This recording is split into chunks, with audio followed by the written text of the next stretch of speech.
Hello guys, welcome to Surapuli YouTube channel. So இன்னைக்கு நம்ம பார்க்க போகிற சப்ஜெக்ட் வந்து ஹீட் ட்ரான்ஸ்ஃபர். ஸோ இது மெக்கானிக்கல் ஸ்ட்ரீம் அண்டரில் வர சப்ஜெக்ட்டு. ஸோ இந்த வீடியோ வந்து உங்களுக்கு எல்லா காம்படிட்டிவ் எக்ஸாமுக்கும் யூஸ் ஆகும். Like company engineering service, ESC, GATE, அதுக்கப்புறமா அந்த என்எல்சி. ஸோ அது மாதிரி அப்கமிங் டெக்னிக்கல் எக்ஸாம்ஸ்க்கு எல்லாத்துக்கும் உங்களுக்கு பயங்கர யூஸ்ஃபுல்லாக இருக்கும். ஸோ இது வந்து ஹேண்ட்மேட் நோட்ஸ் தான். என்னோடய நோட்ஸ் நான் 2016 அதிலேருந்து நான் அப்கிரேட் ஆகி வச்சுருக்கிற நோட்ஸ். ஸோ நம்ம டாபிக் உள்ள போயிடலாம். இப்போ வந்து ஃபஸ்ட் வந்து ஹீட் ட்ரான்ஸ்ஃபர் போகிறதுக்கு முன்னாடி நம்மளுக்கு தெர்மோடைனமிக்ஸ்னால் ஹீட் ட்ரான்ஸ்ஃபர் இந்த ரெண்டுத்துக்கான வித்தியாசம் வந்து தெரிஞ்சுக்கணும். ஸோ தெர்மோடைனமிக்ஸ்னால் அது வந்து ஒரு ஹீட்டை பற்றி மட்டும் படிக்கிறது, quantity of heat only measure. So heat பற்றி மட்டும் படிக்கிறது தெர்மோடைனமிக்ஸ். ஹீட் ட்ரான்ஸ்ஃபர் அப்படின்னதுன்னா இவ்வளோ டைமில் எவ்வளோ ஹீட் ட்ரான்ஸ்ஃபர் ஆகிருக்கு. So quantity of heat with respective to time is taken. So அந்த எவ்வளோ ட்ரான்ஸ்ஃபர் ஆகிருக்கு அந்த டைமோட வச்சு படிக்கிறது heat transfer. So most of the application இந்த வேர்ல்டு வந்து ஹீட் ட்ரான்ஸ்ஃபர் அதை வச்சு தான் நம்ம கால்குலேட் பண்ணுவாங்க. ஓகேங்களா? ஸோ ஹீட் ட்ரான்ஸ்ஃபர் வந்து மொத்தம் எத்தனை டைப்ஸ் ட்ரான்ஸ்ஃபர் ஆஃப் ஹீட் வந்து இப்படிலாம் நடக்கும் அப்படின்றது வந்து ஜென்ரலாக 3 டைப்ஸ் சொல்லலாம். Conduction, convection, radiation. இது ஒன்று ஒரு சப்ஹெட்டிங் கீழே வரும். இது ஒன்று ஒரு சாப்டராக போகும். சரிங்களா? ஃபஸ்ட்டு நான் உங்களுக்கு பேசிக்கான ஐடியா மட்டும் சொல்லிடுறேன். கண்டக்ஷன்னா என்னென்னா ஒரு சேம் மீடியம்குள்ளே மாறுறது, சாலிட் டு சாலிட். கன்வெக்ஷன் என்னென்னா டிஃப்ரெண்ட் ஆஃப் மீடியம்குள்ளே சேஞ்ச் பண்ணுறது கன்வெக்ஷன். ரேடியேஷன்னா என்னென்னா மீடியமே இல்லாமல் ஹீட் ட்ரான்ஸ்ஃபர் ஆகிறது தான் நம்ம வந்து ரேடியேஷன் சொல்கிறது. ஓகேங்களா? ஸோ அதுக்கு முன்னாடி நீங்கள் வந்து ஸ்டெடி ஸ்டேட் அப்படின்னா என்ன? ஸ்டெடி ஸ்டேட்னா temperature does not vary with respective time. ஓகேங்களா? ஸோ அப்படின்னா என்னென்னா இப்போ ஒரு ஆப்ஜெக்ட் இருக்குது. இந்த ஆப்ஜெக்டில் வந்து இங்கே ஒரு ஹீட் நான் கொடுக்குறேன். ஓகேங்களா? அதுதான் நான் 300 இங்கே கொடுக்குறேன்னு வச்சுங்களேன். அது இந்த பக்கம் 30 டிகிரி செல்சியஸ். இங்கே ஒரு ரெசிஸ்டன்ஸ் இருக்கிறதுனால இது கம்மியாகிட்டு இங்கே வருது. ஓகேவா? ஸோ இதே நான் ஒரு 1 hour கழிச்சு பார்த்தனாலும் இதே தான் இருக்கும். இங்கே 300 தான் இருக்கும், இங்கே 30 தான் இருக்கும். ஸோ அதுதான் சொல்கிறாங்க, temperature does not vary with respective of time. ஓகேவா? இது வந்து நம்ம ∂T/∂T = 0 அப்படின்னு டினோட் பண்ணுவோம். ஸோ டோன்றது லோக்கல் வேரியேஷன். சரிங்களா? இப்போ அன்ஸ்டெடி ஸ்டேட் போகிறோம். ஜென்ரலாக வந்து அன்ஸ்டெடி ஸ்டேட் என்ன சொல்கிறோம்? Temperature is a function of XYZ. XYZனா என்னன்னா ஒரு ஆப்ஜெக்ட், எந்த ஆப்ஜெக்ட் எடுத்தீங்கனாலும் அது வந்து 3 டைமென்ஷனல் XYZ. உங்களுக்கு என்ன சொல்கிறோம், 3 ஆக்சிஸ் இருக்குமா with function of space and time. அதை தான் டினோட் பண்ணுறது. நீங்கள் ஆப்வியஸாக சொல்லலாம், இப்போ ஸ்டெடி ஸ்டேட்டில் வந்து ∂T/∂T = 0. ஸோ கண்டிப்பாக அன்ஸ்டெடி ஸ்டேட்டில் ஆப்போசிட்டாக தான் இருக்கும். ஓகேங்களா? அதுதான் மென்ஷன் பண்ணியிருக்கேன். பட் இதில் ஒரு சின்ன கன்ஃபியூஷன் வரும். என்னென்னா இந்த அன்ஸ்டெடி ஸ்டேட்டு சொன்ன மாதிரி correct, temperature varies with respective time. சரிங்களா? அப்போது இங்கே வந்து temperature does not vary with respective space அப்படின்னா அது லம்ப் அனாலிசிஸ் சொல்லுவாங்க. ஸோ ரொம்ப இம்பார்ட்டன்ட். இதுலேருந்து கண்டிப்பாக கேள்வி வரும். இதுதான் கொஞ்சம் கன்ஃபியூஷன் பார்ட்டாக இருக்கும். நான் தெளிவாக உங்களுக்கு எக்ஸ்பிளைன் பண்ணுறேன் ஒரு எக்ஸாம்பிளோட வச்சு. ஸோ இப்போ லம்பட் அனாலிசிஸில் சொன்னீங்கன்னா temperature does not vary with respective ஸ்பேஸா. ஸோ இது ஒரு ஆக்சிஸ், இது ஒரு ஆக்சிஸ், இது ஒரு ஆக்சிஸ், 3 ஆக்சிஸ் இருக்குது. இதை வந்து ஸ்பேஸை பொறுத்து மாறாது டெம்பரேச்சர் அப்படின்றதுக்காக நான் டினோட் பண்ணுறேன். ∂T/∂x = 0, ∂T/∂y = 0, ∂T/∂z = 0. ஓகேங்களா? ஸோ இதை இன்னும் எப்படி உங்களுக்கு ஈஸியாக சொல்கிறதுனா, நான் ஒரு ஆப்ஜெக்ட் இருக்கேன். இது ஒரு காப்பர் பால். ஓகேங்களா? காப்பர் பாலை வந்து ஒரு ஃபர்னஸ்லேருந்து எடுக்கிறேன். ஓகேவா? ஃபர்னஸில் இப்போ நீங்கள் வச்சிங்களா, இப்போ ஒரு காப்பர் பால் ஹீட் பண்ணுறோம், ஹனிலிங் பண்ணுறோம். ஹனிலிங் வந்து உங்களுக்கு ஃபர்னஸ்குள்ளே ஹீட் பண்ணி கூல் பண்ணுறது. நம்ம இப்போ ஹனிலிங், ஹார்டனிங் அதெல்லாம் அப்புறம் இன்னொரு கிளாஸில் பார்த்துக்கலாம். ஃபர்ஸ்ட் வந்து இப்போ ஒரு காப்பர் பாலை நான் ஹீட் பண்ணுறேன். ஓகேங்களா? அதை ஹீட் பண்ணி நல்லா ரீக்ரிஸ்டலைசேஷன் டெம்பரேச்சர் வரைக்கும் போயிடுச்சு அப்படின்னா இப்போ அது அவுட்டர் லேயர் 100. ஃபார் எக்ஸாம்பிள் தான் சொல்கிறேன். இது ரீக்ரிஸ்டலைசேஷன் அதெல்லாம் ரொம்ப காப்பரோட ப்ராப்பர்ட்டிஸ்க்குலாம் போல் உங்கள் புரியறதுக்காக இது ஒரு எக்ஸாம்பிள் சொல்கிறேன். இங்கே ஒரு 100 டிகிரி செல்சியஸ் இந்த சைட் நான் ஹீட் கொடுத்தேன் ஒரு ஆப்ஜெக்ட்டு, இந்த பக்கமும் அதே 100 டிகிரி செல்சியஸ் இருக்கும். ஓகேங்களா? அப்போ வந்து இங்கே ரெசிஸ்டன்ஸு இல்லைன்ட்டு அர்த்தம். கரெக்டாக? அதை தான் சொல்லியிருப்பேன். This is possible if there is no change in conduction resistance from inner core to the outer surface. So இப்போ இந்த ஒரு பால் இருக்குது. இந்த பாலில் வந்து அவுட்டரில் நான் இங்கே டெம்பரேச்சர் கொடுக்குறேன். அப்படி கொடுக்கும்போது ஆப்வியஸாக இந்த டெம்பரேச்சர் வந்து வேறையாக தான் மாறும். பட் இந்த எல்லா பாடியும் அதை ரெசிஸ்ட் பண்ணுறோம். எல்லாமே இந்த எனர்ஜி வில் பி, நம்ம நியூட்டன்ஸில் சொல்கிற மாதிரி எனர்ஜி வந்து ரெசிஸ்ட் பண்ணும். எல்லா பாடியும் ரெசிஸ்ட் பண்ணும் இனிஷியலாக. அதே மாதிரி இந்த பாடியும் ரெசிஸ்ட் பண்ணும். ஃபஸ்ட் நான் ஹீட் கொடுக்கும்போது அது ஓரளவுக்கு வரைக்கும் தாங்க, அதுக்கப்புறம் தான் ஹீட் உள்ளே போகும். ஸோ இந்த ஹீட்டும் இங்கே கொடுக்குற ஹீட்டும் ஒரு பாயிண்ட் வரைக்கும் ஈக்குவலாக இருக்கும். சரிங்களா. இதுக்கப்புறமா தான் கொஞ்சம் கொஞ்சமாக கம்மியாகும். ஓகேவா. இந்த கொஞ்சம் டைம் எடுத்து கம்மியாகிறத வந்து அன்ஸ்டடி ஸ்டேட்டு நம்ம சொல்லியிருக்கோம். பட் இங்கேருந்து இது வரைக்கும் போதில்ல, இதுதான் நம்ம வந்து லம்ப்ட் அனாலிசிஸ் அப்படின்றது சொல்லுவோம். சரிங்களா. இப்போ இன்னொரு எக்ஸாம்பிள் நான் சொல்கிறேன். ஒரு ஷவர்மா எடுத்துக்கோங்க. இப்போ ஷவர்மா போடும்போது என்ன ஆகுதுன்னா, ஹீட் கொடுக்குறங்க. ஹீட் கொடுக்கும்போது வெளியே இருக்கிறதெல்லாம் ஃபஸ்ட்டு பயங்கரமாக சூடாகிடும். அதை தான் நம்ம கட் பண்ணுவாங்க. உள்ளே வந்து கொஞ்சம் வார்மாகவே தான் இருக்கும். ஸோ அதை வந்து அன்ஸ்டடி ஸ்டேட்டுன்னு சொல்லலாம், அதர் பார்ட்டு சொல்லலாம். பட் நான் இந்த கேஸில் லம்ப்ட் அனாலிசிஸ் நான் சொல்கிறேன். இங்கே இது இருந்து கண்டிப்பாக கம்மியாக போகுது. பட் இந்த டெம்பரேச்சரும் ஒரு பாயிண்ட் ஆஃப் டெம்பரேச்சரும் சேமாக இருக்கும்ல, அதுதான் நம்ம லம்ப்ட் அனாலிசிஸாக சொல்கிறேன். ஓகேங்களா. ஸோ இதே இப்போ இந்த பால் எக்ஸாம்பிள் எடுத்துக்கிறேன். நான் இந்த காப்பர் பால் இருக்குது. இந்த காப்பர் பாலை தூக்கி நான் ஒரு குளத்துக்குள்ள போடுறேன், ஃபுல்லாக ஹீட் பண்ணிவிட்டு. ஸோ அப்போ வந்து ஒரு ட்ரான்ஸ்ஃபர் ஆஃப் ஹீட்லாம் நடக்கும்ல. ஒரு ஹாட் பால் வந்து ஒரு லிக்விடுக்குள்ளே போட்டோன்னே சரன் டெம்பரேச்சரு கம்மியாகும். அது எவ்வளோ ரேட் ஆஃப் ஹீட் வந்து எவ்வளோ டிசிபேட் ஆகுது, அது வந்து கொஸ்டினாக கூட கேட்டிருக்காங்க. ஸோ அந்த இப்போ வந்து நான் 2 மீடியம் சொல்லுவேன், ஒன்று சாலிடு ஒரு ப்ளஸ் லிக்விடு. கரெக்டாக கன்வெக்ஷன் இது மாதிரி இருக்கா. So Newton's law of convection, அப்படி நியூட்டன் என்ன பண்ணியிருப்பார், லா ஆஃப் கன்வெக்ஷன் ஒரு ஈக்குவேஷன் கொடுத்துருப்பார். அது என்னன்னா HA T minus T infinity.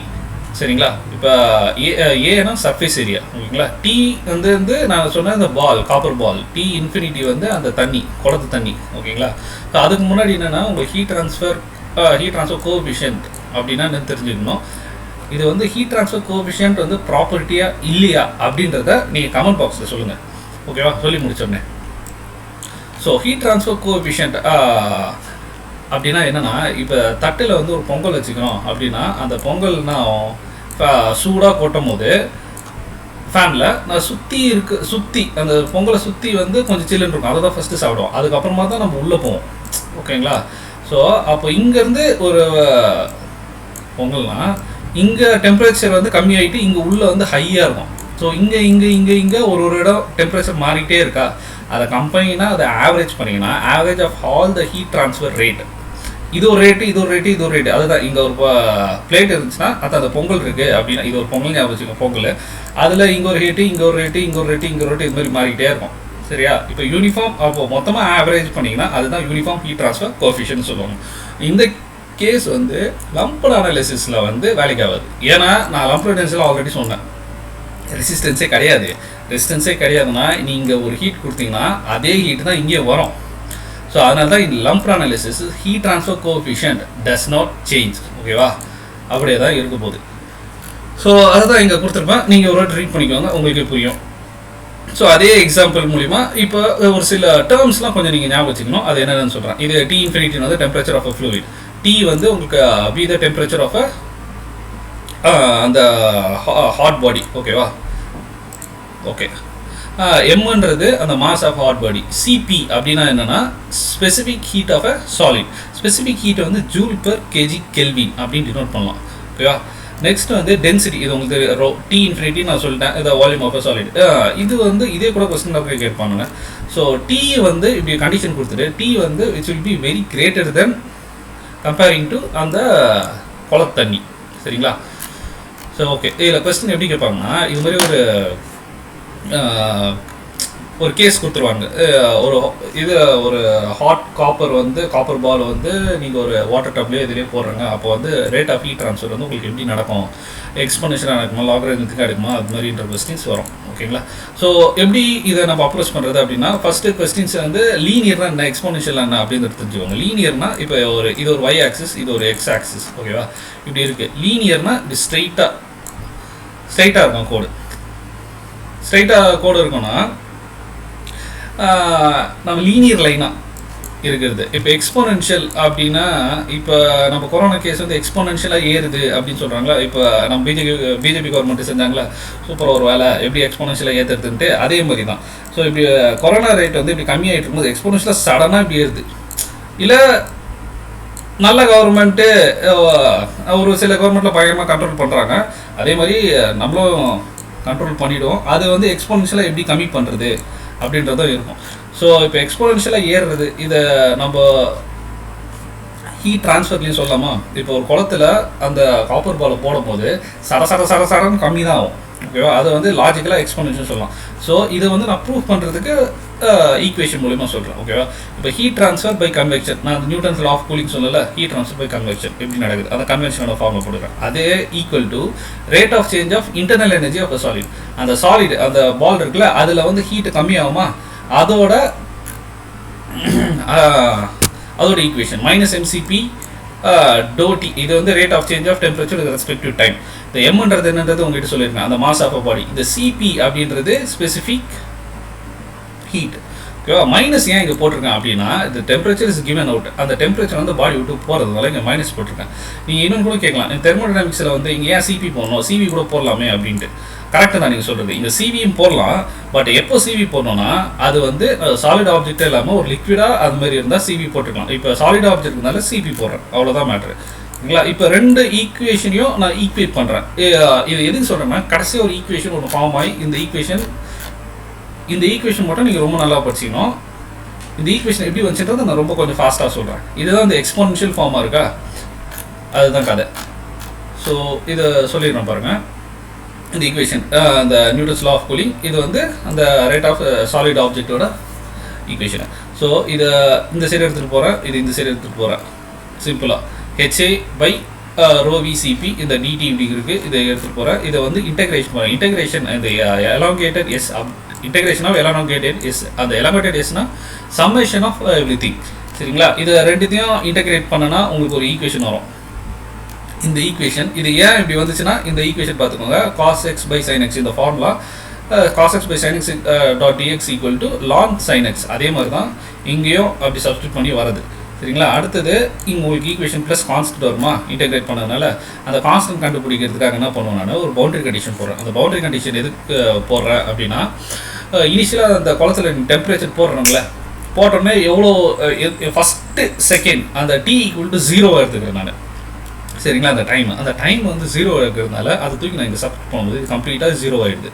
0 ஆனோன்னா equal to LN T minus T infinity plus C. அந்த டி ஈக்குவல் டு 0 போட்டதில் உங்களுக்கு ஒரு ஈக்குவேஷன் கிடைக்குமா, அந்த சி இங்கே வச்சுட்டு இது சரி எடுத்துகிட்டு வந்துருங்க. இது எடுத்துகிட்டு வந்து அந்த சி உங்களுக்கு கிடைக்கும். அந்த சியை தூக்கி இந்த ஈக்குவேஷனில் போடுங்க, மேலே இருக்கிற இந்த ஈக்குவேஷனில். ஓகேவா? அப்படி போட்டிங்கன்னா உங்களுக்கு இது மாதிரி ஒரு ஈக்குவேஷன் ஃபார்ம் ஆகும். இந்த ஈக்குவேஷனை வச்சுட்டு இந்த HA minus HA by rho CPT இது மாதிரி ஒரு ஈக்குவேஷன் இருக்கும். இதை வந்து இன்னும் கொஞ்சம்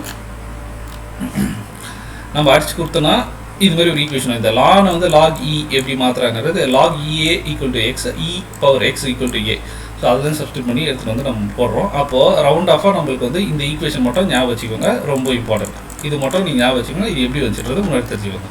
சரிங்களா? இப்போ exponential e power minus HA something அது மாதிரி இருந்தாவே உங்களுக்கு கர்வ் எப்படி இருக்குன்னா இப்படி தான் இருக்கும். நான் சொன்ன மாதிரி டி இன்ஃபினிட்டியா தண்ணி டெம்பரேச்சர், இது வந்து டோட்டல் டெம்பரேச்சர் டி நாட். இனிஷியலாக அது எவ்வளோ போடுது, அங்கேருந்து போடும்போது இப்படி கேர்வாக தான் வரும். சரிங்களா? ஸோ இதுதான் நம்ம வந்து ஃபஸ்ட் கொஸ்டின் நான் சொன்ன மாதிரி ரேட் ஆஃப் கூலிங் வந்து எப்படி இருக்கும், லீனியராக இருக்குமா, எக்ஸ்போனன்ஷியல் கூலிங் ப்ராசஸ் அப்படியே கேட்பாங்க. எக்ஸாம்பிள் இன்னொன்று கேட்டிருக்காங்க, இது கேட்டிருக்காங்க கேட்லேயே கேட்டிருக்காங்க. ஸோ இப்போ என்ன எப்படி கேட்பாங்கன்னா, just thermocouple junction bead is spherical in shape. கரெக்டாக ஸ்பெரிக்கலாக இருக்கும், which is immersed in hot fluid. சரிங்களா? நான் முதல்ல பார்த்த கேஸுக்கு அப்படியே ஆப்போசிட். அது மாதிரி கேஸ் போகும்போது இது வந்து 5 செகண்ட் கழிச்சு எப்படி இருக்கும், இது என்ன கண்டிஷன், லீனியராக ஹீட்டிங்காக இருக்குமா கூலிங்காக இருக்குமா அப்படின்றது கேட்பாங்க. ஸோ இது நீங்கள் லாஜிக்கலாக யோசிச்சிங்கன்னா போட்டுருவோங்க. இது எப்படி இருக்குன்னா, நம்ம அந்த ஸ்பெரிக்கல் பாடியை தூக்கி கொதிக்கிற ஏதோ ஒரு இதில் கொதிக்கிற இதில் போட்டோன்னா அது ஹீட் ட்ரான்ஸ்ஃபர்னா நடக்கும், சடன்ட்டு அது எக்ஸ்பென்ஷியல் ஹீட்டிங் ஆகும். ஸோ அது கர்வ் எப்படி வரும், இப்படி வரும். ஸோ அதை தான் நம்ம போட்டிருக்கோம். ஓகேங்களா? இதை வந்து இதே வந்து எக்ஸாம்பிள் வேறு மாதிரி கேட்பாங்க. எப்படின்னா, நான் ஆல்ரெடி உங்களுக்கு அந்த லம்ப் அனாலிசிஸ் சொன்ன கேரக்டரிஸ்டிக் லென்த் அப்படின்ற ஒரு டேர்ம் ஞாபகம் வச்சுக்கோங்க. அந்த கேரக்டரிஸ்டிக் லென்த்னா நான் என்ன சொன்னேன்னா, இங்கே ஒரு ஹீட் கொடுக்குறோம், அந்த ஹீட் வந்து ஒரு பாயிண்ட் வரைக்கும் சேமாக இருக்கும். இந்த ஹீட்டும் இந்த பாடி ரெசிஸ்ட் பண்ணிட்டு போகிற ஒரு ஹீட்டும் இது சேமாக இருக்கும். இதுக்கு மேலே கண்டிப்பாக வேறு தான் இருக்கும். பட் ஆனால் அந்த பாடி ரெசிஸ்ட் பண்ணுறது கொஞ்சம் இவ்வளோ தூரம் ட்ராவல் பண்ணுற அந்த டிஸ்டன்ஸ், அதை தான் வந்து கேரக்டரிஸ்டிக் லென்த்னு சொல்லுவாங்க. சரிங்களா? ஓகே இதுதான். So to assume the problem to be unsteady, to be lumped analysis, conduction resistance should be நெக்லிகேட்டட்.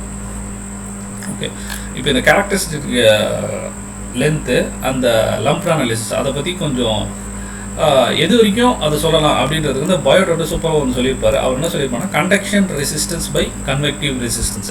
Conduction resistance அப்படின்னா இது வந்து ஒரு டைமென்ஷன்லெஸ் நம்பர். இதே டேரெக்டாக 1 மார்க் கேட்டிருக்கானுங்க, ஞாபகம் வச்சுக்கோங்க.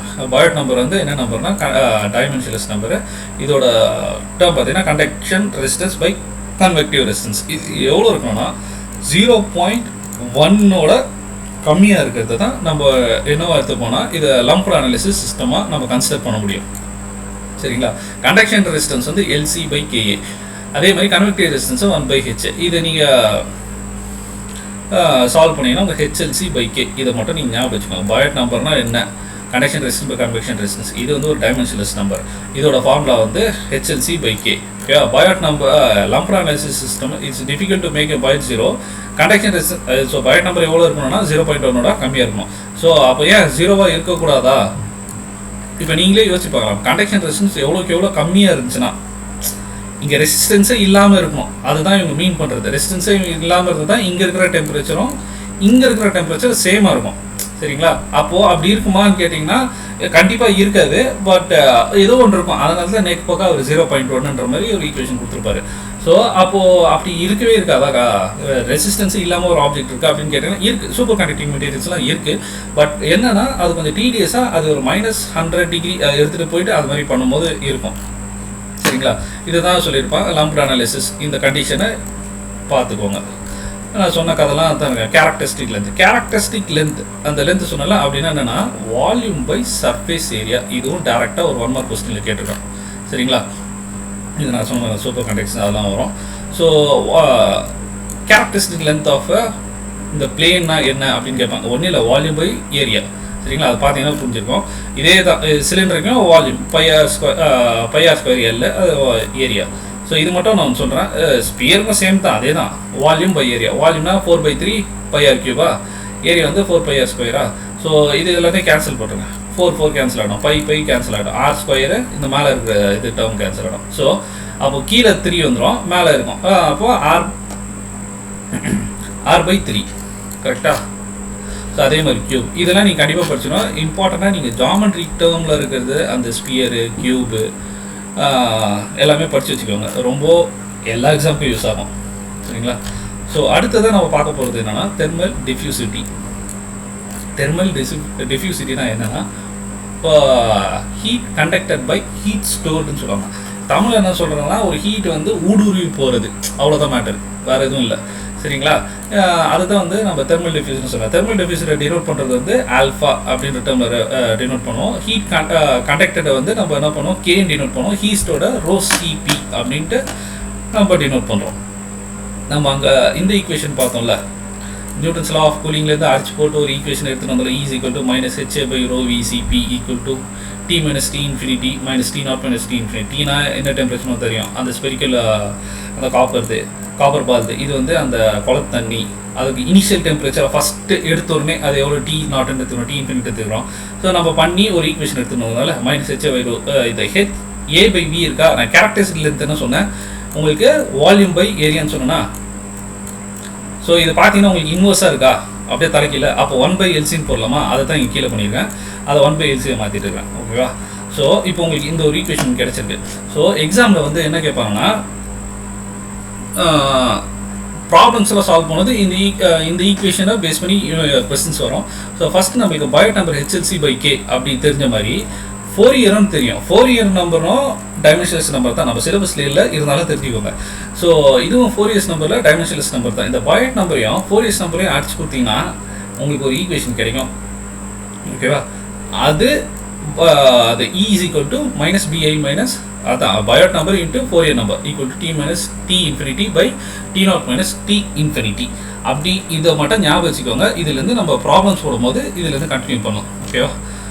ஓகே, உங்களுக்கு என்ன டவுட் இருந்தால் கீழே கமெண்ட் செக்ஷனில் கமெண்ட் பண்ணுங்கள். மெயில் ஐடியும் கொடுக்குறேன். உங்களுக்கு நோட்ஸ் என்னாச்சும் வேணும்னா நான் உங்களுக்கு நீங்கள் மெயிலில் கான்டாக்ட் பண்ணுங்கள், உங்களுக்கு அனுப்பிச்சிடுறேன். தேங்க்யூ. நம்ம அடுத்தது வந்து கண்டக்ஷன் பார்ப்போம்.